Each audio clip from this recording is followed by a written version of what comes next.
ஹரே கிருஷ்ணா. அனைவருக்கும் வணக்கம். திருக்கண்ணங்குடி திருமாலும் திருமங்கையாழ்வாரும் தீராத வழக்கு. நிலத்தின் சொந்தக்காரன் உழுது கொண்டிருப்பதை பார்த்த ஆழ்வார் அவன் மேலும் பல இடங்களில் உழுதால் தான் புதைத்து வைத்திருக்கும் தங்கம் வெளிப்பட்டு விடுமே என்ற அச்சத்தில், டேய் நிறுத்து, இது எனது நிலம் என்று வம்பிழுத்தார். ஏய் யாரப்பா நீ, இது பரம்பரையாக எங்கள் நிலம் என்று சண்டைக்கு வந்தான் நில உரிமையாளன். வாதம் முற்றியது. வழக்கு ஊர் பஞ்சாயத்து சபைக்கு வந்தது. நிலத்துக்கு சொந்தக்காரன் தனது உரிமை பட்டாவை அவர்களிடம் காட்டினான். என்னுடைய பட்டா ஸ்ரீரங்கத்தில் இருக்கிறது. ஒரு நாள் அவகாசம் கொடுத்தால் அதை கொண்டு வந்து காட்டுகிறேன் என்றார் திருமங்கையாழ்வார்.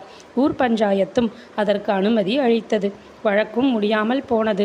அன்று முதல் இன்று வரையில் இந்த ஊரில் எந்த வழக்கு ஏற்பட்டாலும் சரியான தீர்ப்பு இல்லாமல் தீரா வழக்காகவே இருந்து வருகிறதாம்.